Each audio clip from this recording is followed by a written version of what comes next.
Joining us now to describe how we got here, Bobby Burack, columnist over at OutKick. He's got a column this week, American Left Allowed Its Hatred for Trump to Exceed Its Love for America. That's for sure. Bobby, good to have you with us, sir. Vince, happy to be here. What's going on here? You know, you get a guy who we still have so many questions on how this even happened. Attempts to assassinate President Trump on Saturday. He hits his ear, takes this shot at him, hits a portion of his head, of course, and the nation is reeling as a result of this. It could have been worse. We could have lost him. What do you think about the left's behavior leading up to this, and certainly in the midst of it? Well, afterward, and I tried to watch the response from everybody because it was fascinating what everybody had to say. And shock was the way the media and Democrat politicians portrayed themselves, and influencers and Hollywood elites. Sure. But they weren't really shocked, Vince. Nobody who had been paying attention was actually shocked at what happened. I've been warning at OutKick for months, as have a lot of other people, including Clay Travis, who founded the site, Tucker Carlson, people at The Blaze, that the powers that be, through several different ways, have done everything they can to try to prevent Donald Trump from winning the election. The only thing left is to kill him, for lack of a better term. And I'm not saying that this was a top-down operation, but here's what we know. We don't know a lot about the shooter, but we know he was 20 years old, which means for about half of his life, he has been told that Donald Trump is Hitler. He's a threat to democracy. Imagine believing that. Imagine we are actually 270 electoral votes away from this ruthless authoritarian rule. If you believe that's true, you probably would risk a lot to kill that person, to stop that person. So I was so frustrated seeing Joe Scarborough and Jamel Hill and members of the far left portions of the Democrat Party act like they were appalled and shocked. No. If you actually believe that Donald Trump is Adolf Hitler, you wanted that to happen because, as history books say, it would have been better if somebody took out Adolf Hitler before he reigned supreme. How many people have had the college dorm room or just living room conversation? Would you kill baby Hitler if you had the chance? If you had a time machine, go back in time, would you kill baby Hitler? The hypothetical, right, that people raise. And the reason for that is because what you're really saying is that this is somebody who is so beyond redemption, who is doing something so awful in world history that he needs to be stopped by any means necessary. And when you have people going on television saying things like Trump is worse than Mussolini and Hitler, what impression are you leaving the viewers with? And in particular, a base that has become increasingly convinced that Trump is going to be the end of our country, the end of our, quote, democracy. Joy Reid, who just uploaded a video 14 days ago on TikTok, a balding Joy Reid, I might add, saying that we cannot let Hitler take the White House. And that script has been spread all around the news media. Joe Scarborough, who's complaining that he was taken off air, he's used that phrase 14 times over the past 2 years, according to Newsbusters. It's everywhere. Joe Biden had referred to Trump as a dictator. So when you spread messaging like that, it creates hate. And all throughout history, violence is a successor to hate in that type of vile rhetoric. But here's what gets me the most, and this is where some of these people just come across as so uninformed. They talk about dictatorship. Well, dictatorships are usually the result of a destabilized nation. That's how the Nazis rose up in the 1930s. The best way to destabilize a nation is by dehumanizing various members to make them feel like they are voiceless. That's exactly what the left has done to Donald Trump and their supporters. Sure. They have told them in many ways, your opinion doesn't matter, and you guys don't get an opinion. That is creating hate on both sides that I'm not even here to point fingers left, right. All I know is we cannot sustain this level of vitriol that's across the country. It's going to lead to some really dangerous outcomes. And you're totally right. Dehumanizing people is the predicate to hurting them. That is the way it always works.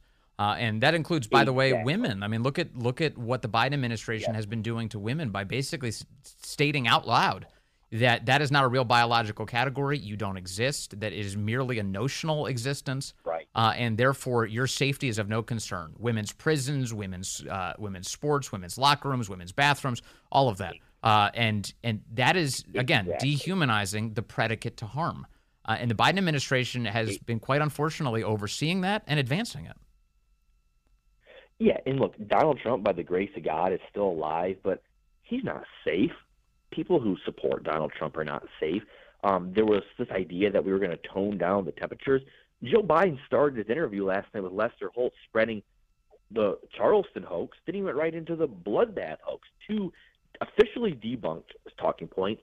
So he's not going to stop. You certainly see the media is not going to stop. Yep. Joy Reid and Rachel Maddow just last night spread the same exact rhetoric. Joy Reid essentially blamed Donald Trump for getting shot, saying that, well, he must bear the consequences or something along those lines.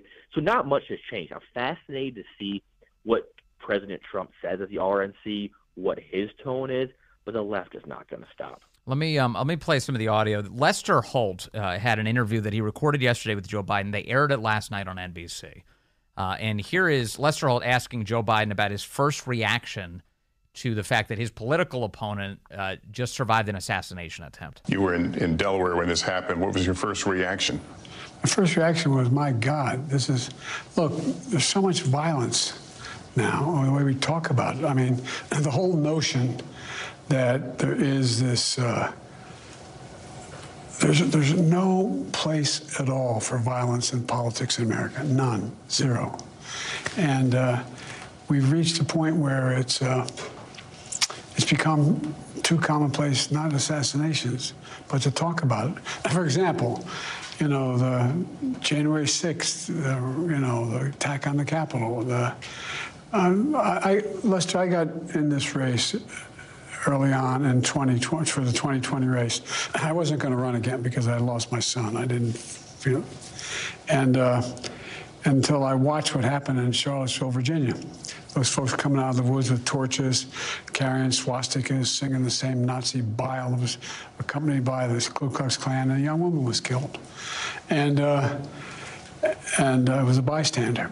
And the then president was asked, what do you think? He said, they're very fine people on both sides. Not fine people on both sides. No excuse, zero.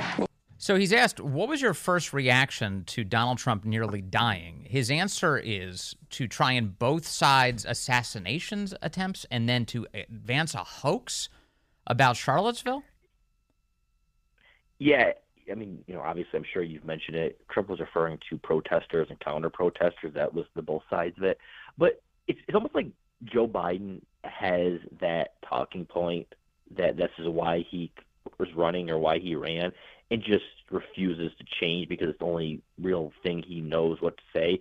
Every interview he mentions that. I think he mentioned it in the debate several times, maybe 3 or 4 times. Yeah. So I wasn't surprised to see him do that because I don't know if Joe Biden even understands the consequences that are at stake. And I'm not even saying that to be like goofy or take pot shots, but he looks and sounds like somebody who is lost in space.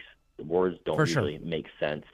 But to see him up there again, he is the last type of person we need running this country right now. And there's no bringing the temperature down. I mean, first of all, obviously lying to the American people immediately is a way to continue to inflame passions and doing it fraudulently. Yeah. The other piece is this exchange. Lester Holt goes, hey, what about you personally? Have you done any soul searching whatsoever about the role that you played in what's happening here? But have you taken a step back and done a little soul searching on things that you may have said that could incite people who are not balanced? Well, I don't think, look, how do you talk about the threat to democracy, which is real, when a president says things like he says? Do you just not say anything because it may incite somebody? Look, I have not engaged in that rhetoric. Now, my opponent is engaged in that rhetoric. He talks about there'll be a bloodbath if he loses. Another hoax. Talking about how he's going to forgive all those, actually, I guess, suspend the sentences of all those who were arrested and sentenced to go to jail because of what happened in the Capitol. I mean, it's insane to me, Bobby. I'm listening to this.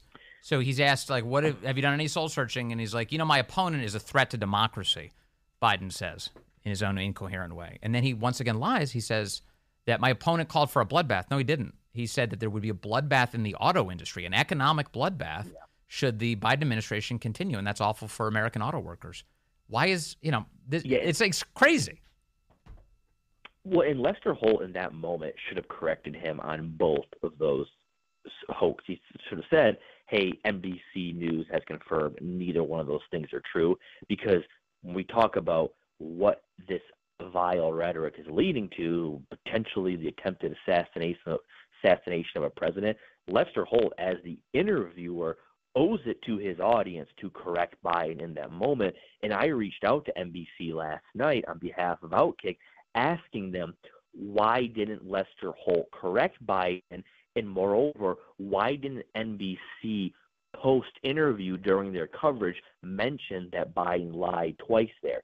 I followed up again, and they still have not responded to me. They're not going to respond to me. But as a news outlet, you owe it to your viewers to either correct that in real time or afterwards. NBC did neither.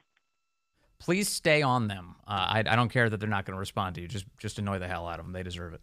Bobby Burack, thank you very much. I always appreciate talking to you over at OutKick. Good to hear you today.